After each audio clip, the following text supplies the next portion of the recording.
میں گھر سے اپنے شوہر کو حلوہ بنا کر دیتی جو وہ بازار میں بیچ آتا، لیکن اتنے پیسے نہیں آتے تھے۔ لیکن کچھ دنوں سے گھنٹے میں ہی یہ سارا حلوہ بک جایا کرتا۔ مجھے سمجھ نہیں آ رہا تھا کہ ایسا کیوں ہو رہا تھا۔ جب میں نے ایک دن دیکھا کہ شوہر گھر سے نکلنے سے پہلے حلوے میں کچھ ملا رہا تھا، مجھے شوہر پر شک ہونے لگا۔ جب رات شوہر آیا تو میں نے جلدی سے چھپ کے شوہر کی جیب میں ہاتھ ڈالا اور ایک پڑیا نکلی۔ میں جلدی سے کچن میں گئی اور جیسے ہی اس پڑیا کو کھول کر دیکھا تو جان نکل گئی کہ اندر ایک میرا نام فوزیہ ہے، میرا تعلق بہاولپور سے ہے، میرے والد کا چائے کا چھوٹا سا کھوکھا ہے۔ میری والدہ ایک بیکری کے لیے چیزیں پیک کرتی ہیں۔ ہم 3 بہنیں ہیں، ایک بھائی ہے جو ہم تینوں بہنوں سے چھوٹا ہے۔ میں بہنوں میں تیسرے نمبر پر ہوں۔ میری بڑی بہنیں مڈل کے بعد گھر بیٹھ گئیں۔ ایک تو پڑھنے کا شوق نہیں تھا، دوسرا گھر کے حالات بھی ایسے تھے کہ آگے نہیں بڑھ سکے۔ مجھے پڑھنے کا بہت شوق تھا۔ میرا بھائی اور میں پڑھائی میں بہت اچھے تھے۔ مجھے مڈل سے ہی وظیفہ لگ گیا تھا، اس لیے میں گھر والوں پہ بوجھ نہیں تھی۔ میں اب میٹرک میں تھی اور میرا بھائی 7ویں کلاس میں تھا۔ ایک دن کچھ لوگ ہمارے گھر آئے اور ابا سے کہا کہ گھر خالی کرو یا پیسے دو۔ ابا نے مہلت مانگ لی۔ اماں پوچھتی رہیں لیکن ابا نے کہا کہ کسی کو ضرورت تھی، اسے قرضہ لے کر دیا تھا۔ اماں بہت لڑی اور کہا کہ اپنے حالات اتنے برے ہیں، بیٹیاں جوان گھر پر بیٹھی ہیں اور تم لوگوں کی مدد کرتے پھرتے ہو۔ ان کا بھی سوچو، اگر اب یہ 5 مرلے کا گھر بھی نہیں رہا تو کہاں جائیں گے؟ ابا گھر سے چلا گیا اور پھر کچھ دن بعد پتہ چلا کہ ابا نے کسی بیوہ عورت سے شادی کر رکھی ہے اور اسے لے کر شہر چلا گیا۔ اس عورت کے 2 بچے بھی تھے۔ اماں نے رو رو کر برا حال کر لیا۔ سارا محلہ باتیں کر رہا تھا کہ جس عمر میں بچیوں کی شادی کرنی تھی اس عمر میں خود گھر بسا لیا، اور حد یہ تھی کہ ہم سب کو ابا چھوڑ کر چلے گئے تھے۔ جن سے قرضہ لیا تھا وہ مطالبہ کر رہے تھے پیسوں کا، 4 لاکھ روپے تھے۔ اماں بہت پریشان تھی۔ سب رشتہ داروں سے قرضے کا پوچھا لیکن سب ہم جیسے ہی تھے، اور پھر ایک دن ہم سے وہ چھت بھی چھن گئی۔ ہمیں گھر خالی کرنا پڑا۔ ہم لوگ ماموں کے گھر گئے۔ مامی کے 4 بچے تھے۔ مامی کچھ دن تو ٹھیک رہیں، پھر سارا کام ہمارے ذمہ کر دیا۔ ہم ماں بیٹیاں ان کے گھر کے سارے کام کرتی، بچوں کو سنبھالتی، اور وہ سارا دن ڈش پہ انڈیا کے ڈرامے دیکھا کرتی۔ کھانا اماں بنایا کرتی۔ ایک دن میرے بھائی سے جگ ٹوٹ گیا تو پکڑ کے اسے پیٹ ڈالا۔ اماں بیچاری دیکھتی رہیں، کیا کہتی؟ آخر ان کے محتاج تھے ہم۔ کچھ عرصہ ایسے گزرا جب ایک دن مامی نے میری بڑی بہن کے لیے رشتہ لے آئی، اپنی کسی سہیلی کا بھائی۔ اماں بہت ممنون تھی کہ چلو اچھا ہے، فرض ادا ہوگا۔ ماموں نے اتوار کو انہیں گھر بلا لیا۔ اتوار والے دن لڑکا اور اس کی بہنیں آئیں، جن میں ایک مامی کی سہیلی تھی۔ لڑکا اچھی خاصی عمر کا تھا، 40 سال کا مرد لگ رہا تھا۔ ماموں نے پوچھ گچھ کی تو پتہ چلا کہ پہلے شادی کی تھی لیکن بیوی سے نہ بن سکی تو طلاق دے دی۔ ماں بیمار رہتی ہیں، ان کے لیے شادی کرنا چاہتا ہوں۔ بہنیں اپنے گھروں کی ہیں، میری ماں اکیلی ہوتی گھر پہ، مجھے ایسی لڑکی چاہیے جو میری ماں کی خدمت کرے، باقی میں اسے ہر سہولت دینے کے لیے تیار ہوں۔ اماں کو مامی نے یہ کہہ کر مطمئن کر لیا کہ اسی محلے میں رہے گی تمہاری بیٹی، جب چاہو مل سکو گی، اور پھر گھر میں اسی کا راج ہوگا۔ لڑکا اکلوتا ہے، سارا گھر اسی کا ہوگا۔ اماں مان گئی تھی۔ میری بہن آسیہ کا نکاح سادگی سے جمشید سے کر دیا گیا۔ آپا روتی رہیں کہ ابھی شادی نہیں کرنی، لیکن اماں نے سمجھایا کہ ہم تو خود دوسروں کے گھر پر پڑے ہیں، اچھا ہے تو اپنے گھر والی ہو جا۔ آپا کو رخصت کر دیا گیا۔ اماں اور ہم لوگ جب ان سے ملنے گئے نکاح کے دوسرے دن تو آپا اپنی ساس کو سنبھال رہی تھی، وہ فالج کی مریضہ تھی۔ اماں بہت پریشان ہوئی لیکن کیا کر سکتے تھے۔ آپا سارا دن ان کی خدمت کرتی، وہ پھر بھی شام کو اپنے بیٹے سے کچھ ایسا کہتی کہ جمشید کو لگتا کہ اس کی بیوی اس کی ماں کو جان بوجھ کے تکلیف دیتی ہے۔ ایک دن آپا کو تھپڑ مارا، وہ روتی ہوئی گھر آ گئی۔ اماں نے کہا کہ چلو میں پوچھتی ہوں چل کے، سارا دن میری بیٹی تمہاری ماں کی نوکروں کی طرح خدمت کرے اور تم گھر آ کے اسے پیٹنے لگتے ہو۔ لیکن مامی نے جانے نہیں دیا اور کہا کہ ان میاں بیوی کا مسئلہ ہے، انہیں حل کرنے دو، اور آپا کو واپس بھیج دیا اور کہا کہ آئندہ لڑ کر ادھر نہیں آنا۔ آپا بیچاری روتی رہی، واپس چلی گئی، لیکن جمشید کا رویہ ویسا ہی تھا، بلکہ وہ تو میری بہن پر ہنسا کہ بڑا گئی تھی شکایتیں لگانے، ایک دن نہ تمہارے گھر والے رکھ سکے تمہیں۔ ماموں سے اماں نے بات کی تو کہنے لگی کہ بچی ہے، آہستہ آہستہ سمجھ جائے گی، اسے سر پر نہ چڑھاؤ، جب ایسے لڑ کر آئے تو ڈانٹا کرو، اگر تم اس طرح اس کی طرفداری کرو گی تو وہ تو روزانہ لڑ کر یہیں پڑی رہے گی۔ اماں کمرے میں آئی تو بہت پریشان تھی، کہنے لگی کہ جن بیٹیوں کے باپ دوسری بیوی کے لیے چھوڑ جائیں ان کی قسمت ایسی ہی ہوتی ہے، صبر شکر سے دن گزارو، اللہ مالک ہے۔ ایک دن ماموں کے بڑے بیٹے نے، جو کہ میرے بھائی کا ہم عمر تھا، میرے بھائی کو مارا۔ جب لڑتے لڑتے دونوں گھر آئے تو مامی نے رو رو کر گھر پر سر اٹھا لیا، کہنے لگی کہ گھر میں سانپ پال رہی ہوں۔ ماموں سے کہا کہ تمہاری بہن کے بچوں کو اس لیے نہیں رکھا کہ میرے بچے ان سے مار کھاتے رہیں۔ ماموں کا بیٹا، جس کا نام وسیم تھا، رو رو کر باپ کو شکایتیں لگا رہا تھا، اور پھر ماں نے اس دن بھائی کو بہت مارا۔ ہم بہنیں چھڑواتے رہیں لیکن ہماری ایک نہیں سنی۔ میرا بھائی 2 دن بخار میں پڑا رہا لیکن کسی نے اسے دوائی کا نہ پوچھا۔ اماں رو رو کر اپنے دوپٹے بھگوتی رہیں لیکن غصے میں نہ کسی سے کہا کہ بچے کو ڈاکٹر کے لے جاؤ۔ میں ماموں کے پاس گئی، انہیں کہا کہ علی کو بخار ہے، اسے ڈاکٹر کے لے جائیں یا کچھ پیسے دے دیں۔ کہنے لگے کہ شام کو میں لے جاؤں گا، لیکن رات 11 بجے گھر واپس آئے، تب تک علی کا بخار بڑھ چکا تھا۔ کہنے لگے کہ ٹھنڈے پانی کی پٹیاں کرو، صبح لے چلیں گے۔ ساری رات ہم بہنیں اور اماں علی کے سرہانے بیٹھی رہیں۔ صبح ہوئی تو ماموں تسلی سے اٹھے، ناشتہ کیا اور پھر میری یاد دلانے پر کہنے لگے چلو بلا لو، لے کے چلتا ہوں۔ میں اسی وقت علی کو لینے گئی اور اماں کو ساتھ بھیجا۔ ڈاکٹر نے دوائی لکھ کر دی۔ واپسی پہ اماں نے کہا کہ دوائی تو لے چلیں، کہنے لگے کہ میں لے آؤں گا، فی الحال پیسے کم ہیں۔ اماں گھر آئیں تو علی کا وہی حال تھا۔ ماموں رات کو آئے اور کہا کہ دوائی لانا بھول گیا۔ اسی رات علی کی طبیعت بہت بگڑ گئی، وہ بے ہوش ہو گیا۔ پھر لے کر ہاسپٹل بھاگے، ڈاکٹر نے ایمرجنسی میں داخل کر لیا۔ اماں رو رو کر ہلکان تھی۔ 2 دن علی ہاسپٹل رہا۔ ماموں کبھی ہاسپٹل جاتے اور کبھی گھر آتے تو مامی سو باتیں سناتی کہ اتنا خرچہ ہو گیا، علی کو گھر لے آئے تھے، بہت کمزور ہو گیا تھا، کوئی بھی چیز کھاتا پیتا تو ہضم نہیں ہوتی اس کو۔ اماں نے ماموں سے کہا کہ کچھ پیسے دے دیں تو میں علی کو کچھ دن نرم غذا دے دوں گی۔ مامی کہنے لگی کہ پیسے درختوں پر نہیں لگا کرتے، پہلے ہی بہت خرچہ ہو گیا۔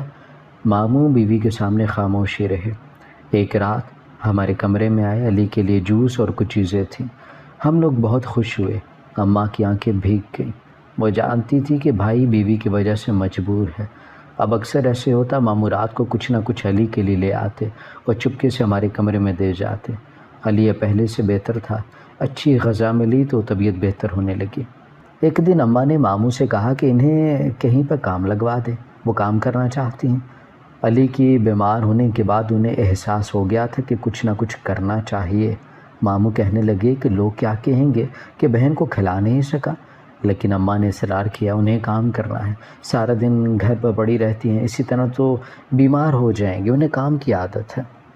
اور پھر اماں کو ماموں اپنے ساتھ لے گئے۔ وہ جس فیکٹری میں کام کرتے تھے وہاں پر عورتیں بھی تھیں جو پیکنگ کا کام کرتی تھیں۔ اماں اب روز وہاں جانے لگی۔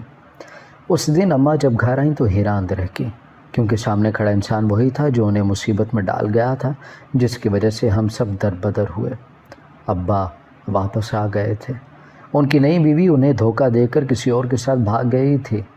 اماں نے صاف کہا کہ اب ان کی کوئی جگہ نہیں ہماری زندگی میں، لیکن مامی کو لگا کہ ان کی جان چھوٹ رہی ہے۔ وہ اب ابا کی حمایت کر رہی تھی، کہنے لگی کہ واپس آ گیا تو قدر کرو، کیا ساری عمر یوں ہی رہو گی؟ شوہر ہے تمہارا، کچھ خیال کرو۔ لیکن کسی نے انہیں پوچھنا گوارا نہیں کیا کہ وہ کیا کر گئے تھے۔ ہم لوگ ابا کے ساتھ شہر آ گئے، یہاں پہ وہ کرائے کے مکان میں رہتے تھے۔ ہم لوگوں کو لگا کہ چلو ابا اب ساتھ ہیں، کم از کم مامی کے روز روز کے تانے تو نہیں سننے پڑیں گے۔ ابا نے یہاں بھی چائے کا ڈھابا بنا رکھا تھا، ساتھ پان اور سگریٹ کا کھوکا تھا۔ علی پڑھنا چاہتا تھا لیکن ابا اسے اپنے ساتھ دکان پہ لے جاتے۔ اماں کہتی رہیں کہ بچے کو پڑھنے دیں، لیکن ابا نے کہا کہ غریب کا بچہ پڑھ کر بھی غریب ہی رہتا ہے، کل بھی یہی کرنا ہے تو آج کیوں نہیں؟ ابا کسی دوست کو گھر لانے کے لیے گئے، وہ کھانا بھی یہیں کھاتا اور اکثر ابا کے ساتھ آدھی رات تک باتیں کرتا رہتا۔ ابا اسے چھوڑنے جاتے اور رات 2-3 بجے لوٹتے۔ اماں نے منع کیا کہ گھر میں جوان بیٹیاں ہیں، اسے مت لایا کرو، تو کہنے لگے کہ بد دماغ عورت، وہ کوئی معمولی انسان نہیں ہے، بہت بڑا کاروباری بندہ ہے، اپنی گاڑی ہے لیکن اسے دکھاوے کی عادت نہیں ہے اور بیچارہ پریشان ہے ان دنوں، بہویں اور بیٹے اس سے وقت نہیں دیتے تو بیچارہ میرے ساتھ کچھ وقت گزار لیتا ہے۔ لیکن ہمیں ابا کی بات پر بھروسہ نہیں تھا، ہمیں وہ شخص عجیب لگتا، اس کی نظریں عجیب تھی، گھر آتا تو یوں گھور گھور کر دیکھتا کہ ہم بہنیں چھپنے کے لیے جگہ ڈھونڈتیں، لیکن ایک کمرے کا مکان تھا۔ پھر ایک دن پتہ چلا کہ ابا کے دوست نے میری بہن کا رشتہ مانگ لیا۔ اماں نے بہت باتیں سنائی، کہا کہ جواب دے دو، میں اپنی بیٹی اس بڈھے سے نہیں بیاہ ہوں گی۔ ابا نے اماں کو مارنا شروع کر دیا، کہنے لگا کہ ایک کی شادی تو نے اپنی مرضی سے کی، اب ایک کی میں کروں گا، دیکھنا راج کرے گی۔ اتنا بڑا گھر ہے جو حمید نجمہ کے نام کرنے کے لیے تیار ہے۔ بیٹے تو حمید سے پوچھتے نہیں، اسی لیے اس نے بھی سوچ لیا انہیں گھر سے نکال دے گا، ہماری نجمہ وہاں رہے گی اور ہم بھی کب تک کرائے پر دھکے کھائیں گے۔ اماں کسی طور نہ مانی اور کسی کے فون سے ماموں کو کال کر دی۔ کال مامی نے لی اور مجھے یقین تھا کہ وہ ماموں کو کبھی بھی پیغام نہیں دیں گے، اور وہی ہوا، ماموں نہیں آئے۔ لیکن وہ دن آ گئے جب نجمہ کے نکاح کے لیے وہ بڈھا حمید، جسے دیکھ کر کراہیت محسوس ہوتی، جو ہر وقت پان منہ میں رکھتا تھا اور عجیب و جاہلانہ سی حرکتیں کیا کرتا تھا، اسے ابا اپنے ساتھ لے آئے اور خود مولوی کو لینے چلے گئے۔ جب مولوی آیا اور نکاح کے لیے میری بہن کو ابا بلانے آئے تو اماں نے بہت منت کی، بہت روئیں، یہ ظلم مت کرو۔ ابا کہنے لگے کہ جاہل عورت جب اس گھر میں جائے گی اور اس کے ٹھاٹ باٹ دیکھے گی تو حیران رہ جائے گی، پرے ہٹ، یہ نکاح تو ہو کر رہے گا اور 4 لوگ میرے دروازے پر بیٹھے ہیں اور تجھے ڈرامے سوچ رہے ہیں۔ اماں کو دھکا دیا، اماں کا سر پاس پڑی چارپائی سے لگا، وہ درد سے بلک کر رہ گئی۔ لیکن ابا نے ایک بار پھر ہمیں برباد کرنے کا سوچ لیا تھا۔ ابا نے میری بہن کو آواز دی، جو چادر لیے کب سے خاموش پڑی تھی، لیکن وہ نہیں اٹھی۔ ابا نے چادر کھینچ دی، لیکن ہماری چیخیں نکل گئیں اور میں بھائی چیخنے لگے، اماں کو بلانے لگے جو زخم پہ ہاتھ رکھے اور بیٹی کی غم کو رو رہی تھی۔ اسے کیا پتا تھا کہ اس کی بیٹی مر چکی ہے۔ ہاں، نجمہ نے خودکشی کر لی تھی۔ میری بہن کی موت نے میری ماں کو توڑ کے رکھ دیا۔ وہ گھنٹوں روتی رہی، صدمے نے انہیں بہت کمزور کر دیا، وہ بیمار رہنے لگی تھی۔ میں نے ماموں کو فون کیا، انہیں کہا کہ اماں ٹھیک نہیں، وہ ایک دن ملنے آئے، لیکن کچھ دیر ہی رکے اور چلے گئے۔ شاید انہیں ڈر تھا کہ کہیں ہم ساتھ چلنے کا نہ کہتے۔ اماں اب سارا دن چادر تانے لیٹی رہتی، نہ بات کرتی کسی سے، نہ کھانا ٹھیک سے کھاتی۔ لیکن قسمت کے کچھ امتحان ایسے ہوتے ہیں جو ختم نہیں ہوتے۔ علی کو پتہ چلا تھا کہ ابا جوا بھی کھیلتے ہیں اور وہ حمید سے جوئے میں ہار گئے تھے، اسی لیے نجمہ کی شادی کر رہے تھے۔ اور پھر ایک دن وہی حمید جسے ابا اپنا دوست کہتے تھے 2 لوگوں کے ساتھ ہمارے گھر آیا اور ابا سے کہا یا تو پیسے دو، نہیں تو اپنی چھوٹی بیٹی کا نکاح کرو مجھ سے۔ اماں جو کئی دن سے خاموش تھی اس دن بہت بولیں، کہا کہ ہمارا اس شخص سے یا اس کے نقصان سے کوئی لینا دینا نہیں، تم اسے لے جاؤ، اپنا کام کرواؤ یا جو کرنا ہے کرو، لیکن اس کے نقصان پورا کرنے کے لیے میں اپنے بچے قربان نہیں کروں گی۔ ابا نے اتنے لوگوں کے سامنے اپنی بے عزتی محسوس کی، اماں کو کمرے میں لے گیا اور بہت مارا۔ میں اور علی دروازہ پیٹتے رہے لیکن دروازہ نہیں کھلا۔ جب اماں مار کھا کر بے ہوش ہو گئیں تب ابا کی غیرت کو سکون ملا۔ اماں کی طبیعت بہت خراب تھی، وہ بار بار بے ہوش ہو جاتی۔ میں اور میرا بھائی بہت پریشان تھے، لیکن ابا کو سکون نہیں تھا۔ پھر سے حمید کے لیے اماں سے کہہ رہے تھے کہ یا تو فوزیہ کا نکاح کرو یا پھر تم مجھے کہیں سے بھی 5 لاکھ لا دو، میں اس کے منہ پر مار دوں گا۔ اماں نے کہا کہ وہ کہاں سے لائے 5 لاکھ؟ تو ابا نے کہا کہ پھر ایک ہی حل ہے، فوزیہ کا نکاح نہیں تو حمید مجھے مروا دے گا، اس کے ہاتھ بہت لمبے ہیں، قانون اس کے ہاتھ میں ہے، میں یہاں سے بھاگ بھی نہیں سکتا۔ اور پھر ابا نے کہا کہ کل شام کو نکاح ہوگا، اب اگر کوئی گڑبڑ کی تو میں بہت بری طرح پیش آؤں گا۔ اماں کی طبیعت پہلے ہی خراب تھی، یہ سب سن کے ان کے دل کو کچھ ہو گیا اور رات کو ان کی طبیعت مزید بگڑ گئی۔ انہوں نے مجھے کہا کہ تو علی کو ساتھ لے اور یہاں سے نکل جا۔ میں روتی رہی کہ اماں تجھے کیسے چھوڑ دوں، لیکن اماں نے اپنی قسم دی اور کہا کہ آج رات ہے تیرے پاس، بچا لے خود کو، میرے پاس زیادہ وقت نہیں ہے۔ علی کو بلوایا اور کہا کہ بہن کو لے کے چلا جا، اس درندے کے پاس مت رکنا۔ اور پھر اماں کو آخری ہچکی آئی اور میری ماں اس دنیا کے عذاب سے نجات پا گئی اور ہمیں زندگی کی ٹھوکریں کھانے کے لیے چھوڑ گئی۔ اماں کی موت کی وجہ سے جو مصیبت آنی تھی وہ کچھ دن ٹل گئی۔ 1 ہفتہ ہو گیا تھا اماں کو اس گھر سے گئے۔ ماموں آئے لیکن ہمیں نہ کہا کہ ساتھ چلو۔ علی نے انہیں بتایا بھی سب کچھ، کہنے لگی کہ اتنا بڑا حادثہ ہو گیا، اب تمہارا باپ سمجھ جائے گا۔ لیکن انہیں نہیں پتہ تھا کہ جو سمجھنا چاہے وہی سمجھتے ہیں۔ ابا کا ارادہ نہیں تھا سمجھنے کا، انہیں صرف قرض کی فکر تھی۔ مجھے کبھی کبھی لگتا تھا کہ ہم ان کی اولاد ہی نہیں ہیں۔ ایک باپ کیسے اتنا شفاق ہو سکتا ہے؟ ابا کچھ کپڑے اور چیزیں میرے پاس لائے اور کہا کہ دیکھ تیری قسمت کتنے مہنگے کپڑے اور زیور ہیں، آج ہی خریدے ہیں حمید نے تیرے لیے۔ میں نے دکھ اور افسوس سے ابا کی طرف دیکھا، کاش یہ شخص میرا باپ نہ ہوتا۔ شام کو میرا نکاح تھا حمید کے ساتھ، مجھے اور علی کو یہاں سے کسی صورت نکلنا تھا، لیکن ابا گھر پر تھے۔ علی نے مجھے کہا کہ آپا نکلو تم۔ میں آیا، میں نے دیکھا کہ وہ کمرے کی کنڈی باہر سے لگا رہا تھا، اس نے باہر سے تالا لگا دیا اور لوگ گھر سے نکل آئے۔ ہم جانتے تھے کہ ماموں کے گھر ابا پہنچ جاتا ہے، اس لیے ہم لوگ وہاں نہیں گئے۔ ہم لوگوں نے شہر چھوڑ دیا اور لاہور آ گئے۔ کچھ سمجھ نہیں آ رہی تھی کہ کیا کریں، کہاں جائیں۔ تب علی نے کہا کہ آپا ایک بار اماں نے لاہور میں اپنی کسی چچی کا ذکر کیا تھا، لیکن ڈھونڈے کیسے؟ مجھے بھی یاد تھا کہ اماں بہت محبت سے انہیں یاد کیا کرتی تھی، لیکن سمجھ نہیں آ رہی تھی ان تک کیسے پہنچے۔ علی نے ماموں کو ایک PCO سے کال کی اور ان سے پوچھا۔ وہ حیران ہوئے کہ ہم لوگ لاہور کیسے پہنچے۔ علی نے اماں نے جو کہا اور بعد میں جو ہوا سب بتا دیا اور انہیں قسم دی کہ ابا آئیں تو ہمارا مت بتائیے گا۔ ہم لوگ جب پہنچے تو رات ہو چکی تھی۔ دروازے پر دستک دی تو ایک لڑکی آئی۔ ہم نے چچی نسیم کا نام لیا تو دروازہ کھول دیا اور اندر آنے کا راستہ دیا۔ یہ ایک چھوٹا سا لیکن اچھی حالت کا گھر تھا۔ چچی نماز پڑھ رہی تھی۔ جب آئیں تو بہت محبت سے ملی۔ اماں کا سن کر رونے لگی۔ اپنی بہو کو آواز دی کہ کھانا لے کر آؤ۔ میں اور علی 2 دن سے بھوکے تھے، بہت دنوں بعد اچھا کھانا سکون سے کھایا، پھر چچی کو سب کچھ بتا دیا۔ وہ بہت دکھی ہوئیں۔ تبھی بائک کی آواز آئی، ایک لڑکا اندر آیا۔ چچی نے بتایا کہ یہ ان کا دوسرا بیٹا دانش ہے، 2 بیٹے تھے ان کے۔ ہم لوگ ان کے گھر میں رہنے لگے۔ ان لوگوں نے بہت محبت دی ہمیں۔ چچی ہمارا بہت خیال رکھتی۔ علی ان کے بڑے بیٹے کے ساتھ دکان پہ جانے لگا جس کی دودھ دہی کی دکان تھی۔ دوسرا بیٹا بھی ناشتے کی ریڈی لگاتا تھا۔ وقت گزر رہا تھا اور میں اکثر ہی اماں اور اپنی بہنوں کو یاد کر کے رویا کرتی۔ اس دن میں سیڑھیوں میں بیٹھی رو رہی تھی جب دانش کسی کام سے چھت پر آیا۔ مجھے دیکھا تو میری طرف ہی آ گیا۔ مجھے روتے دیکھ کر پوچھنے لگا کہ کیا ہوا ہے، کسی نے کچھ کہا؟ میں نے کہا کہ نہیں، اماں یاد آ رہی تھی۔ کہنے لگا کہ وہ تو ساری عمر ہی یاد آئیں گی، دنیا سے چلے جانے والے یادیں ایسے ہی چھوڑ جاتے ہیں، ہم بھول نہیں پاتے انہیں، چاہے خوشی ہو یا ان کے بعد پھر کوئی غم آئے، وہ تو یاد آتے ہی ہیں۔ میں چھوٹا سا تھا جب ابا گزر گئے تھے۔ بھائی نے تعلیم چھوڑ دی، ابا کی دکان سنبھالی، مجھے پڑھایا۔ میں نے FSC کیا، آگے نہیں پڑھ سکا۔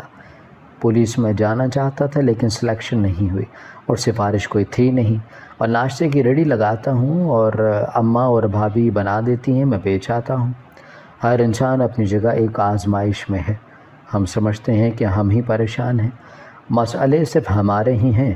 اگر دیکھیں اپنے ارد گرد تو پتہ چلے گا کہ بہت سے لوگ ہیں جو بہت زیادہ مصیبت میں ہیں۔ مجھے اس کی باتوں سے بہت حوصلہ ملا تھا۔ اب اکثر وہ مجھے سمجھاتا، رونے دھونے سے کچھ نہیں ہوتا، خوش رہنا سیکھو، اور میں واقعاً خوش رہنے لگی تھی۔ ایک دن بھابھی نے مجھے کہا کہ میری دیورانی بن جاؤ، دیور اچھا ہے۔ میں ڈرتی ہوں باہر سے جو لاؤں گی پتہ نہیں کیسے ہوگی، اب تمہیں تو جان گئی ہوں، اور پھر میرا دیور بھی راضی ہے، اور ہنسنے لگی۔ اب اکثر مجھے دانش کے نام سے تنگ کرنے لگتی۔ ایک دن چچی نے مجھے کہا کہ وہ چاہتی ہیں کہ دانش سے شادی کر دیں۔ میں سر جھکا گئی، میرے دل کی بھی یہی خواہش تھی۔ مجھے یقین نہیں آ رہا تھا کہ میری بھی خواہش پوری ہو سکتی ہے، اور میری شادی دانش سے کروا دی گئی۔ میں گھر سے دانش کو ناشتے کے ساتھ حلوہ بنا کر دیتی جو وہ بازار میں بیچ کر آتا، لیکن اتنے پیسے نہیں آتے تھے، لیکن کچھ دنوں سے 1 گھنٹے میں ہی سارا حلوہ بک جایا کرتا۔ مجھے سمجھ نہیں آ رہا تھا کہ ایسا کیوں ہو رہا تھا۔ جب میں نے ایک دن دیکھا کہ دانش گھر سے نکلنے سے پہلے حلوے میں کچھ ملا رہا تھا، مجھے شوہر پر شک ہونے لگا۔ جب رات دانش آیا تو میں نے جلدی سے چھپ کے اس کی جیب میں ہاتھ ڈالا اور ایک پڑیا نکلی تو میں جلدی سے کچن میں گئی، اور جیسے ہی اس پڑیا کو کھول کر دیکھا تو جان نکل گئی کہ اندر ایک سفید رنگ کا سفوف تھا جو یقیناً نشہ تھا۔ میرے پاؤں کے نیچے سے زمین نکل گئی۔ دانش پڑھا لکھا انسان تھا، وہ لوگوں کی زندگیوں سے کیسے کھیل سکتا تھا؟ یقیناً لوگ اس حلوے کو کھانے کے بعد عادی ہو گئے تھے اس کھانے کے، اور یہ اس نشے کی وجہ سے ہی تھا۔ میں نے دانش سے کچھ نہیں کہا، مجھے مناسب وقت کا انتظار تھا، لیکن قدرت کو کچھ اور ہی منظور تھا۔ پولیس نے دانش کو پکڑ لیا۔ کسی نے اس کی مخبری کر دی تھی کہ وہ نشہ بیچتا ہے۔ اسے تھانے لے گئے، بہت مارا، بہت پوچھا کون کون ملوث ہے۔ دانش نے کہا کہ اسے نہیں معلوم، مجھے تو ایک بابا جی یہ پوڑی دم کر دیا کرتے تھے کہ تمہارا کاروبار بہت چلے گا۔ پولیس نے دانش کی بات نہ سنی۔ ہم سب گھر والوں کو بھی یقین تھا کہ دانش کو پھنسایا گیا ہے۔ دانش کے بڑے بھائی اور علی دانش سے مل کر آئے تو بتایا کہ وہ مجھ سے ملنا چاہتا ہے۔ دوسرے دن میں دانش کے بھائی کے ساتھ گئی تو دانش مجھے دیکھ کے جلدی سے زمین سے اٹھا اور میری طرف بڑھا۔ جیل کی سلاخوں کے پیچھے اسے دیکھ کر میرا دل خون کے آنسو رو رہا تھا اور اس کا برا حال تھا۔ کہنے لگا کہ فوزیہ یقین رکھنا، میں نے یہ سب نہیں کیا، مجھے تو ایک بابا جی یہ پڑیا دیا کرتے تھے دم کر کے، میں سمجھا کہ ان کے دم کا اثر ہے، مجھے نہیں پتا تھا کہ مجھے پھنسایا جا رہا ہے۔ میں نے کہا کہ مجھے یقین ہے کہ یہ آپ کام نہیں کر رہے اور بہت جلد آپ باہر آ جائیں گے۔ دانش کو صرف یہی فکر تھی کہ میں اسے غلط نہ سمجھوں۔ میرے دل میں میرے شوہر کی محبت اور بڑھ گئی۔ مجھے خوشی تھی اسے میرے ہونے نہ ہونے سے فرق پڑتا ہے، لیکن افسوس ہے کہ ابا جیسے مرد عورتوں سے جینے کا حق بھی چھین لیتے ہیں۔ 6 ماہ بعد ایک گروہ پکڑا گیا جس میں وہ جعلی پیر بھی تھا جو نشہ بیچا کرتا تھا۔ دانش نے پہچان لیا اور تفتیش کے بعد ثابت ہو گیا تھا کہ وہ وہی بابا ہے۔ دانش کو چھوڑ دیا گیا۔ ہم سب بہت خوش تھے۔ زندگی میں اگر ایک دوسرے پر بھروسہ قائم رہے تو ہم سفر کا سفر چاہے مشکل بھی ہو کچھ آسانی سے گزر